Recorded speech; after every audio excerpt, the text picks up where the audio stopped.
Stéphane Mallarmé, 1842-1898.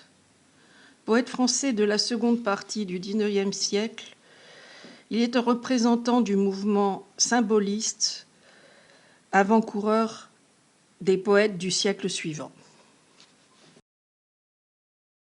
Renouveau.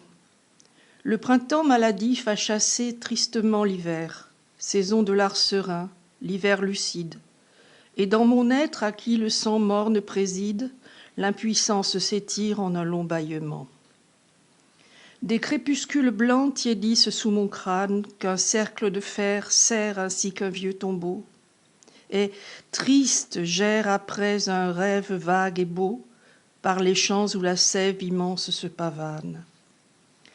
Puis je tombe énervé de parfums d'arbres, là, et creusant de ma face une fosse à mon rêve, mordant la terre chaude où poussent les lilas, j'attends, en m'abîmant, que mon ennui s'élève.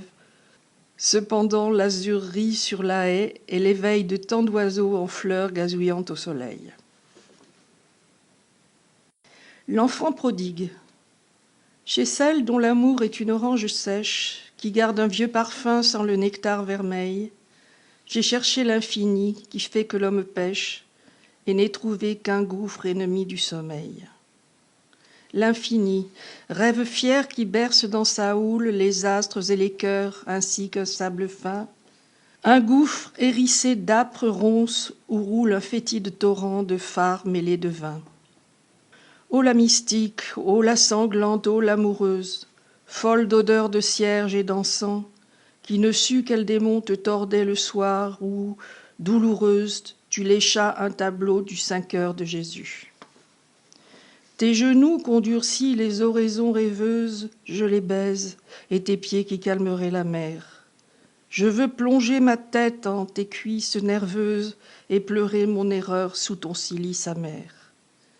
Là, ma sainte, enivrée de parfums extatiques, dans l'oubli du noir gouffre et de l'infini chair, après avoir chanté tout bas de longs cantiques, j'endormirai mon mal sur votre fraîche chair.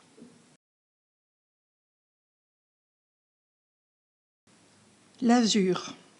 De l'éternel azur, la sereine ironie accable, belle indolemment comme les fleurs, le poète impuissant qui maudit son génie à travers un désert stérile de douleur. Fuyant, les yeux fermés, je le sens qui regarde, avec l'intensité d'un remords atterrant, mon âme vide. Où fuir? Et quelle nuit hagarde jeter lambeaux, jeter sur ce mépris navrant. Brouillard, montez, versez vos cendres monotones avec de longs haillons de brume dans les cieux. Que noiera le marais livide des automnes et bâtissez un grand plafond silencieux. Et toi, sors des étangs l'étéens et ramasse en temps venant la vase et les pâles roseaux. Cher ennui, pour boucher d'une main jamais lasse les grands trous bleus que font méchamment les oiseaux. Encore que sans répit les tristes cheminées fument, et que de suie une errante prison éteigne dans l'horreur de ces noires traînées le soleil se mourant jaunâtre à l'horizon. Le ciel est mort. Vers toi j'accours. Donne, ô matière, l'oubli de l'idéal cruel et du péché. À ce martyr qui vient partager la litière où le bétail heureux des hommes est couché. Car j'y veux, puisqu'enfin ma cervelle vidée comme le pot de phare gisant au pied d'un mur n'a plus l'art d'attifer la sanglotante idée, lugubrement bâillée vers un trépas obscur. En vain, l'azur triomphe, et je l'entends qui chante dans les cloches.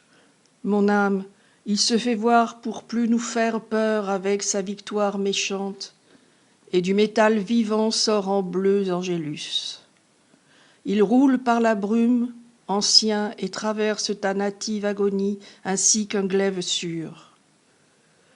Où fuir dans la révolte inutile et perverse? Je suis hanté. L'azur, l'azur, l'azur, l'azur.